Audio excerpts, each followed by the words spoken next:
You can see this cooperation is already existing when it comes to the electricity integration. You can see that there is cooperation between Montenegro and Italy, and I'm very, very happy that the progress achieved so far in implementing this common project. There is a cooperation between Hungary and Serbia.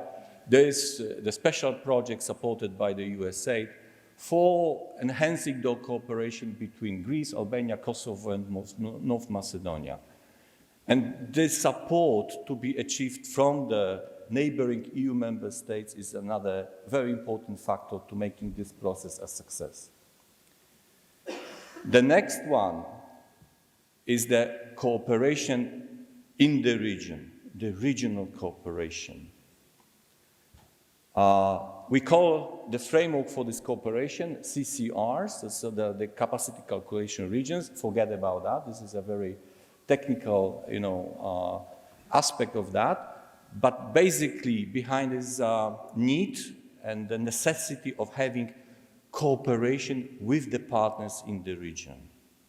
So that is the reason why we want to have cooperation within the so-called shadow CCR between Albania, Bosnia-Herzegovina, Kosovo, Montenegro, North Macedonia, and Serbia.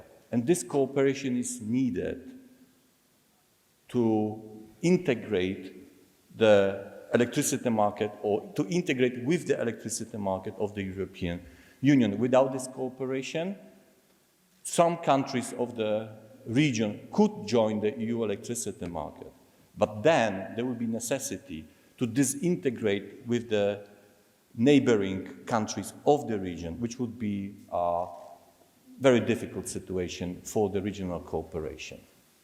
But there is one but. The decision to join the European Union electricity markets has some strings attached.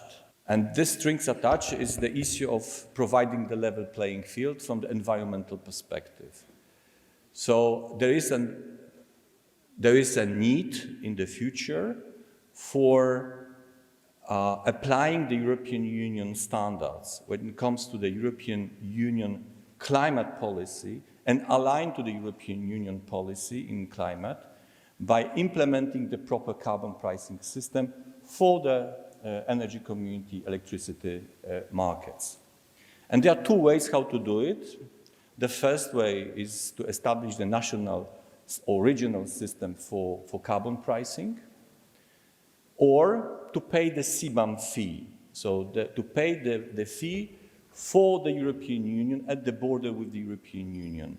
But the key principle behind that is that the level playing field for the companies from the region should be established, so that the possibility of free riding on the European Union market for the companies which are not producing electricity in the way which is aligned with the European Union standards will be limited.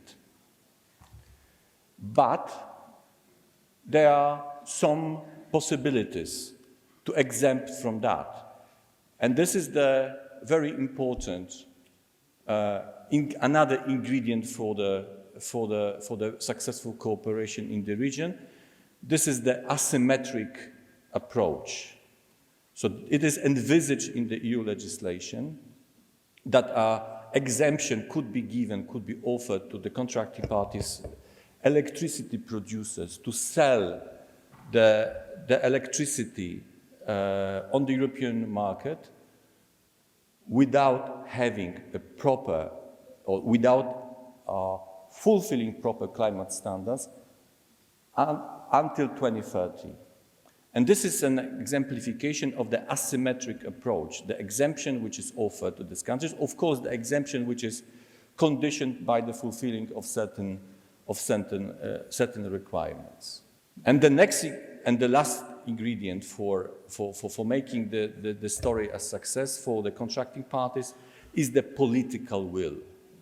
That is the reason why the energy community has established already the system and the process for the ministers, for the representatives of the countries of the energy community to take the decisions. They have already taken the decision on joining the energy community, European Union electricity markets.